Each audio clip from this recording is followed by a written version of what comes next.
So, are we actually monitoring our patients then? Are we monitoring our patients? What's the frequency of monitoring? You may be taking into account all these worrying areas, and you may be trying to look at your patients' metabolic risk, for example, looking at their blood pressure or their weight.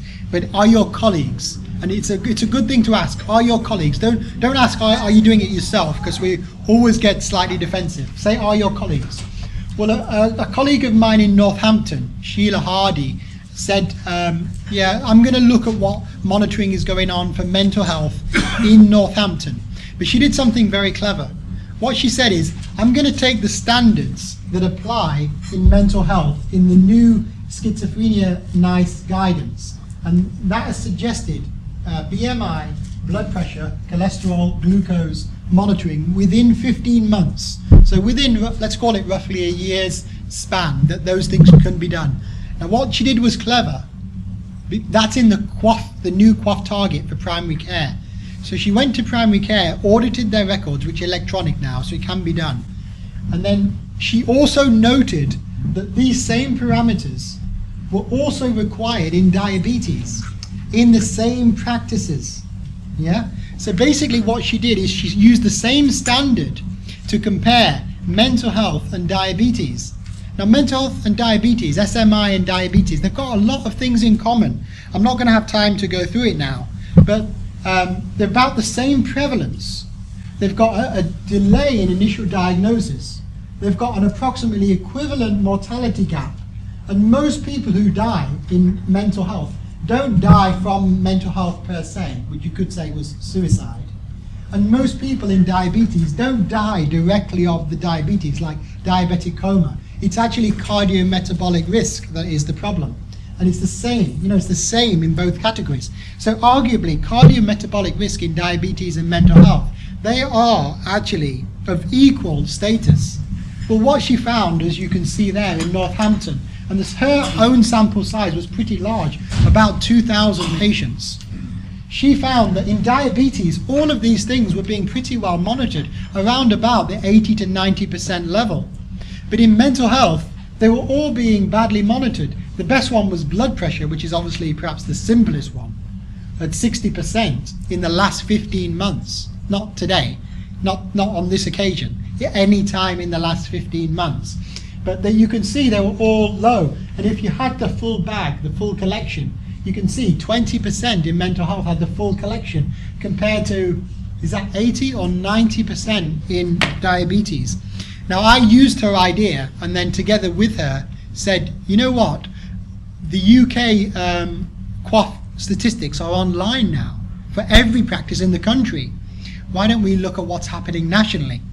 And I just published a paper. It's not yet out, but it's accepted and in print with the American journal called Psychiatric Services. It's equivalent to Psychiatric Bulletin, and the sample size 8 million in this project. And we've looked at the national standards using the QOF for diabetes versus mental health, and it's exactly the same story. Although we actually found 75% were being monitored in mental health versus 97%. Now, what I'm saying here is, in the QOF, with a financial incentive, where the GPs have often a QOF monitor and a QOF screener. The QOF screener is often a nurse who actually does the work, and the QOF monitor enters the data. All the GP has to do is to say, we're doing it, and maybe return the data electronically. Now that is, if you like, the optimum system in terms of resources for screening. Under the optimum conditions, diabetes is monitored to 97%. Remember, there's a financial incentive as well. But under optimal conditions, mental health screening is monitored to 75%. So there is a disparity. Now we submitted all monitoring standards to a meta-analysis, and we actually found that all rates across all studies were low. Pre-guidelines on metabolic monitoring in mental health and post-guidelines. So for example, diabetes monitoring only occurred typically in about half of the patients, as did weight monitoring, as did blood pressure. Although as before, blood pressure was the best. Blood pressure was monitored actually in 70% in all studies that have ever been done in So I didn't quite make this point, but these are psychiatric settings now. The previous slide was in primary care.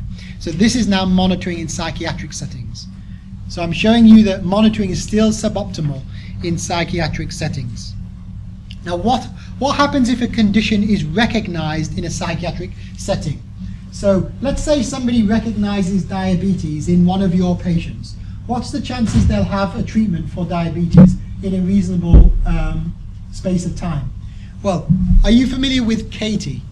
CATIE is the most expensive psychiatric research study ever done, as far as I'm aware, $43 million to compare antipsychotics, including olanzapine, risperidone, to see basically if they differ in efficacy or side effects. What did the study show? They're all pretty much the same. That's an excellent way to spend $43 million. However, what they did also look at is monitoring protocols. They had very intense scrutiny.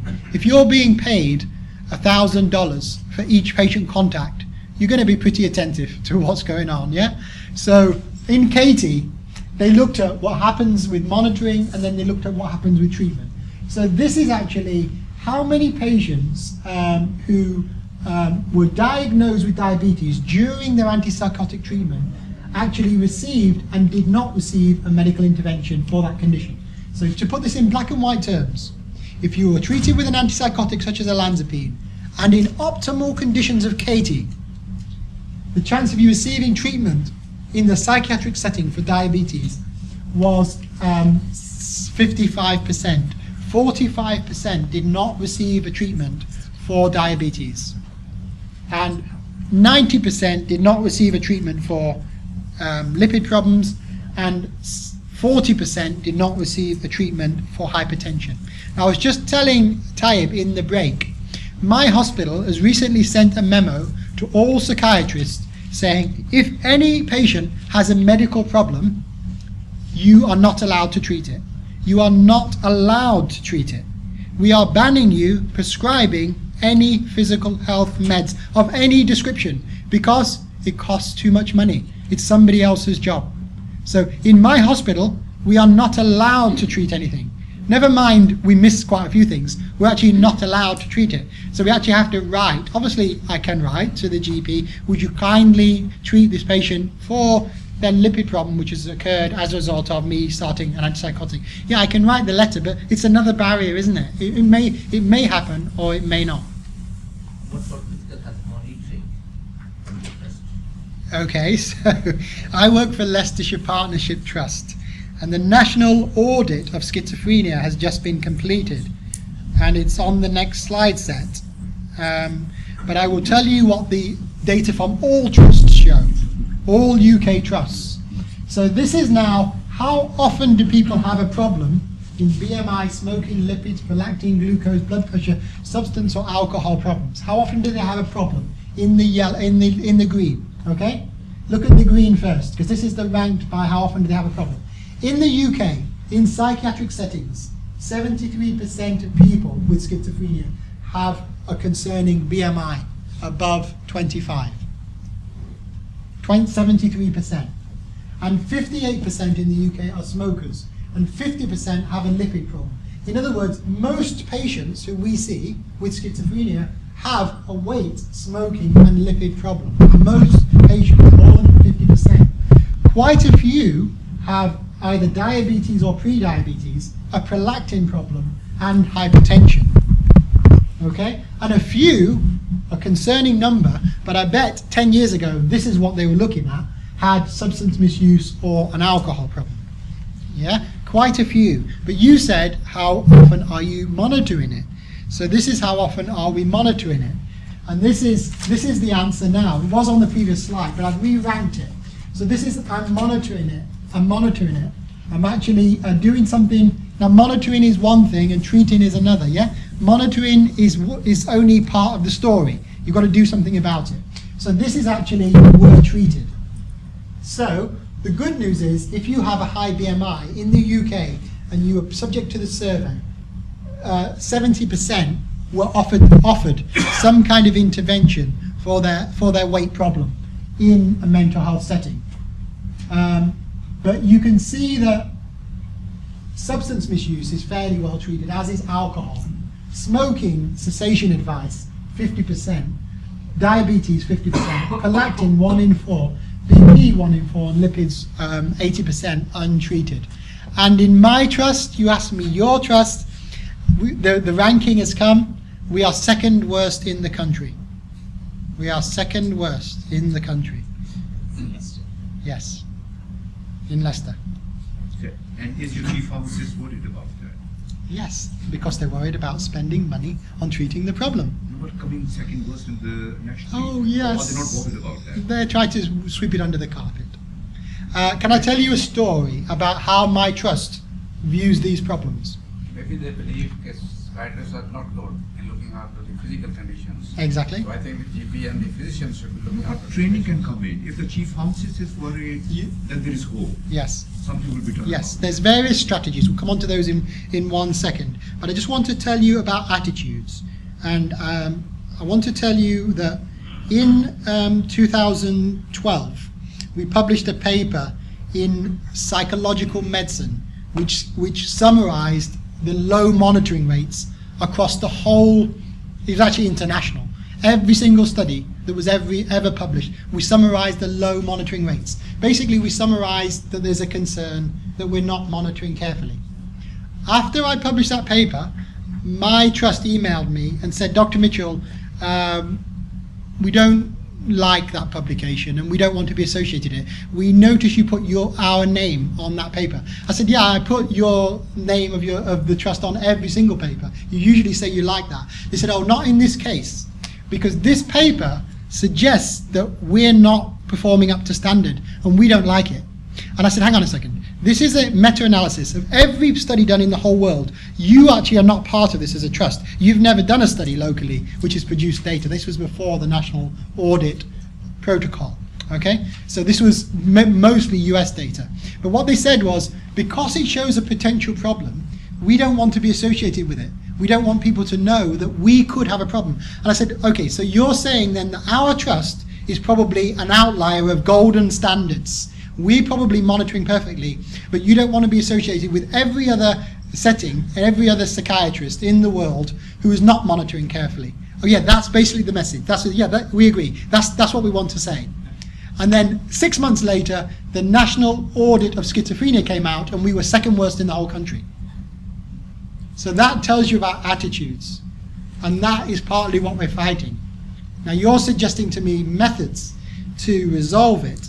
Well, that's where we are struggling as well as the psychiatrists or the leaders of the services, yes, because of the lack of resources. Absolutely. And the lack of shared care protocol with the primary care. This is, and yes, sir, one has worked for the patient for some time. Yes. But not to a full extent. Yeah. So this is one of the challenges. Okay. But one of the things which I was really kind of wondering about this was when you said, of course, the monitoring and blood pressure, the high cholesterol, and Yeah. the biochemical profile of side effects of these Yeah. medications. The challenge is, I look after a assertive outreach team. Yes. So the chronicity, Yes. durability, and the difficult to treat is related to the number of episodes. Correct. So if you're not going to kind of keep them on medication, they're going to relapse. Yes. And now the research and the data is showing longer term treatment with the psychotropic medication has got a neurogenic effect. So this is where my dilemma comes in. Yes. How I'm going to keep them on medication, how I'm going to keep them on well recovered and all that. Yes. So this is one of the challenges we Yes. face as a frontline. Can I put this problem in a nutshell? If you have a patient with chronic schizophrenia maintained on antipsychotics, you have a duty of care to the patient, and a lot of the metabolic problems are accumulating and then relatively resistant to change. Anyone, no matter how enthusiastic, is going to struggle with coming in late to the party and trying to solve a fundamental problem. Anyone's going to struggle with that situation. The struggle shouldn't really be addressed late. We should be looking early to prevent the problem, or a very, very early intervention when it's just beginning to accrue. So basically what I'm trying to sell to you now is an intervention that you give as a package together with initiating treatment, not necessarily assertive outreach based, but more early intervention based. At the point of diagnosis and commencing treatment, we should be considering the physical health and saying, what will offset this problem accruing? Because if we leave it to you and your colleagues, it's too late. It's not realistic. We're not going to solve the problem, and we're going to have high mortality rates from cardiovascular disease and high burden from disability. Now, somebody asked me in the break about smoking. If you did nothing else, you could probably do more good in helping the patient with smoking than any other parameter outside of mental health. And what do I mean by that? Smoking is now the #1 cause of disability and the #1 cause of mortality worldwide when looked at in terms of risk factors. And that's based on new data, 2010, even though that says 2004 on the top. You can look that up online if you wish. And smoking rates in the general population are improving, but not in mental health. They're still high. And you heard me share with you earlier about these smoking rates in the Australian study. 70% of men who had psychosis, 1,000 in the sample, were current smokers. 85% lifetime smokers. In women, it was actually about 60%, 75% lifetime. So it's concerning, higher. And smoking robs you on its own of about 10 years of life expectancy if you're a regular smoker and don't give up. But as you know, if you do give up, you can reclaim that years of life lost quite quickly. You can recoup those bad physiological effects by abstinence. So there's something that we can do. But smoking cessation advice is suboptimal. And if anyone here or any of your trainees want to work with me, we've got a new project starting looking at the smoking cessation advice, both locally and in the literature. There's only 7 studies worldwide on the rate of smoking cessation advice in mental health. They do show it's suboptimal. Around a half of patients are given advice regarding stopping smoking. Exercise, I'm going to just skip really quickly now to the key messages, okay? But exercise, I just like 1 or 2 of these slides. What activity do the general population do to expend most energy in a typical day or week? Watching TV. Walking, watching TV, computers. Statistically, it's sitting. Sitting around for the general population burns most energy for most of the population, because most of the population are not really active. The second most energy intensive thing, sleeping. Good old sleeping. Walking, that's third, by the way. 9% of energy spent. So, we've got a problem in society, haven't we? And that problem is captured in this slide. In the general population, if you use a really loose definition of doing something active, and by the way, the government says active is 1 hour a day, 5 days a week, 150 minutes. Is that right? Yes. Roughly a week. Then don't ignore that, but just say doing something active at all. Controls, 2/3 of controls say I do something active in a typical week. But only 1/3 of patients with a mental health condition say they do something active. And in terms of weights, I said I'd come back to you about your ranking. Well, look at this. Olanzapine started from baseline, weight gain over 3 years, approximately 10 kilograms starting olanzapine. And in first episode psychosis, even more, 15 kilograms up to 2 years. And for haloperidol, about half that. So it's not like your typicals are devoid of any problem. But what you really want to hear about is what can we do about it, yeah?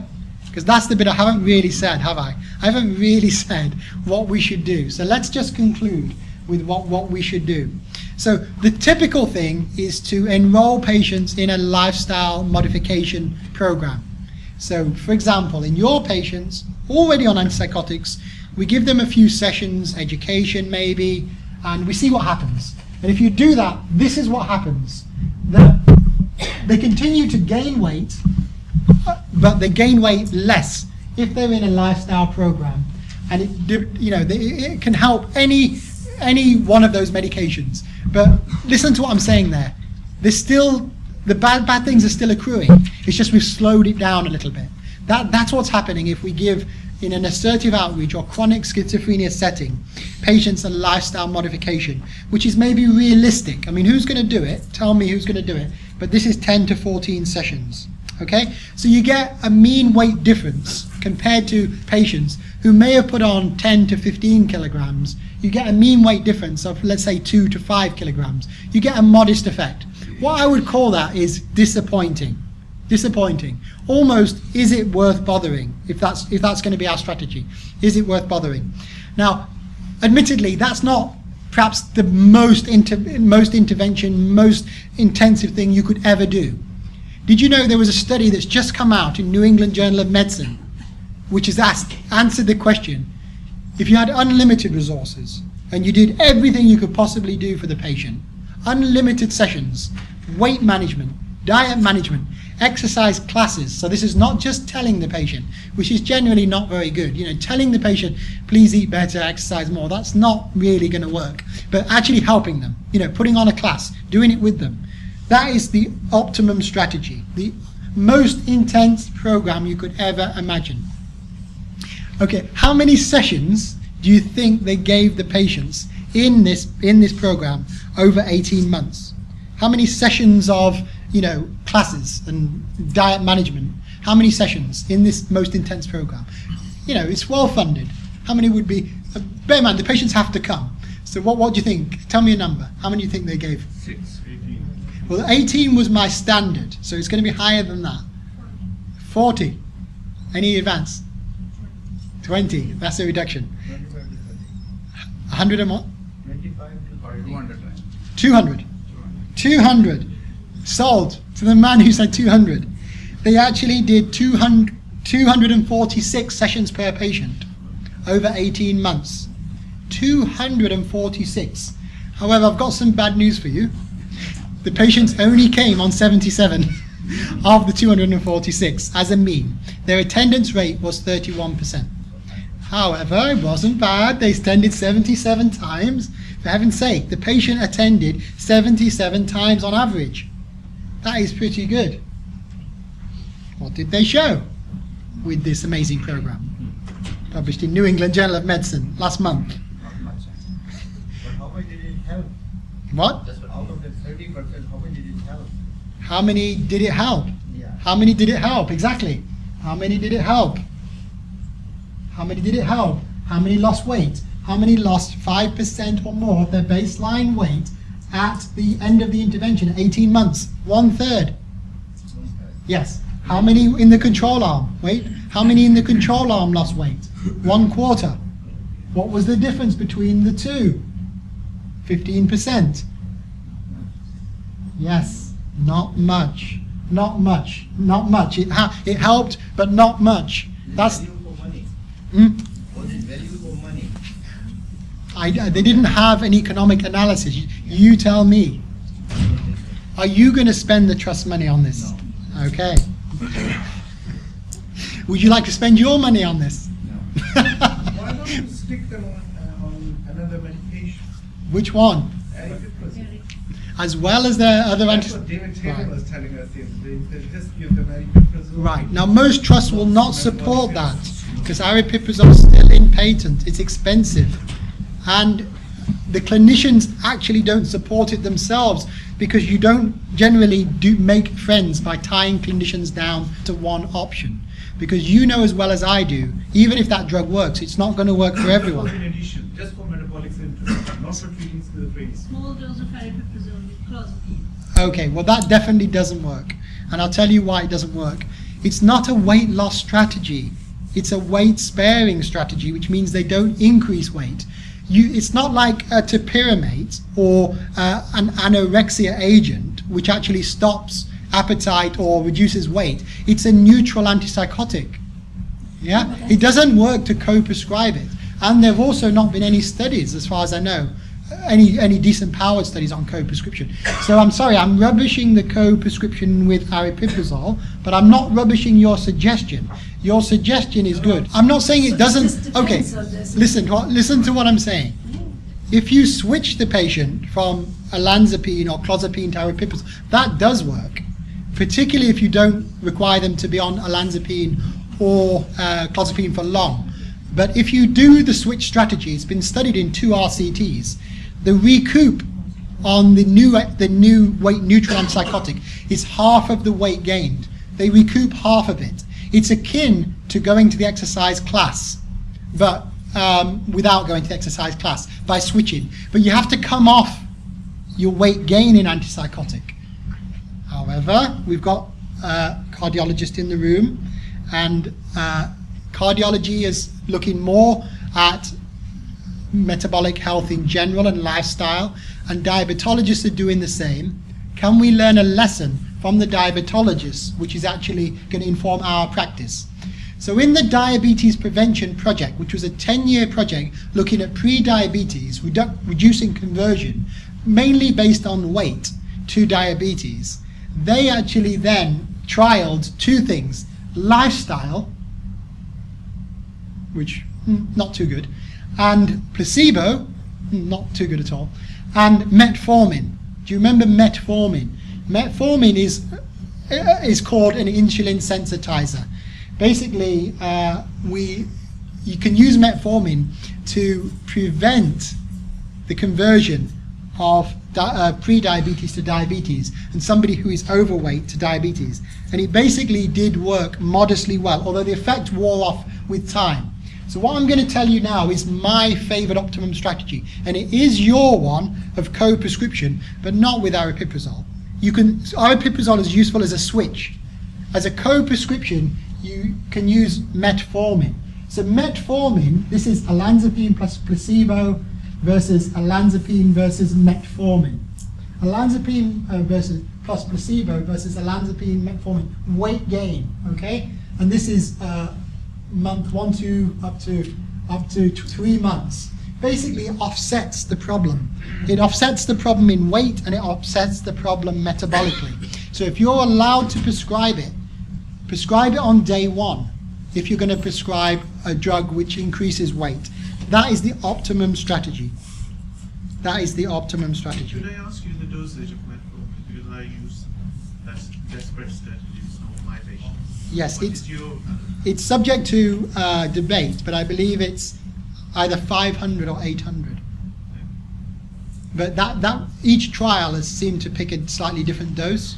So that isn't quite resolved yet. There've only been 6 RCTs of metformin. So this is another area. I will put a caution down that we need more data on this. But that is looking like the best strategy. But probably any strategy that starts in day 1 is going to be better than a strategy that starts after year 1. Okay? Any strategy. But metformin may be one of a number of drugs that diabetology colleagues can help us, because they are getting very good at the prevention of conversion studies. There's lots of these studies now. Hang on, let this chap ask. Metformin, you know that is used besides diabetes and other conditions as well, but it is only used for a time and period. What is your recommendation? How long metformin? For the duration they're on the antipsychotic. Right, so it has to be 15 duration. what's your comment about pyramid? Well, it's a weight-sparing drug. There's at least 100 weight-sparing drugs in medicine. But you need to choose them very carefully, because drugs can be active in other areas, and co-prescription of a drug is not necessarily... For example, metformin is actually quite safe. It has theoretical problem with liver impairment. You have to be careful there, and some stomach upset occasionally, but basically it's pretty well tolerated. But I'll tell you a drug that is a co-prescription, very effective, but also quite risky, that I'm debating with myself, not for weight, for smoking. Champix. That is a drug which is psychiatrically active. It causes a lot of agitation and anxiety. And you have to be careful. And there's a big study that's just come out from the States showing that it is it definitely has a risk. So it works. It's the best drug for preventing smoking, basically suppressing a nicotine drive. Obviously, you can have nicotine replacement therapies as well, but you've got to use it with caution. Last question. Smoking is a difficult issue. Yes. Because patients absolutely love it. And that's the only time we see a smile on their face in inpatient setting. And actually, it's sort of, it doesn't seem ethical to lecture them to stop smoking. I mean, the nurses try. I do And it. they allow them to I do admit, right now, we're in a catch-22 because it's not ethical. It may not be ethical to tell them to stop, but it may not be ethical to allow them to continue. Okay? Now, you've got to make a balanced judgment of ethics. Now, the best approach here is not to tell them to stop, but to help them to stop in a supportive way. There's a big difference between those two things. And I admit the second is resource intensive. But I do appreciate the clinician's dilemma now. I will, anecdotally, I'll say where psychiatric units have been told to institute a no smoking policy, initially staff protest, but 6 months after the fact, they usually feel that it was a good thing.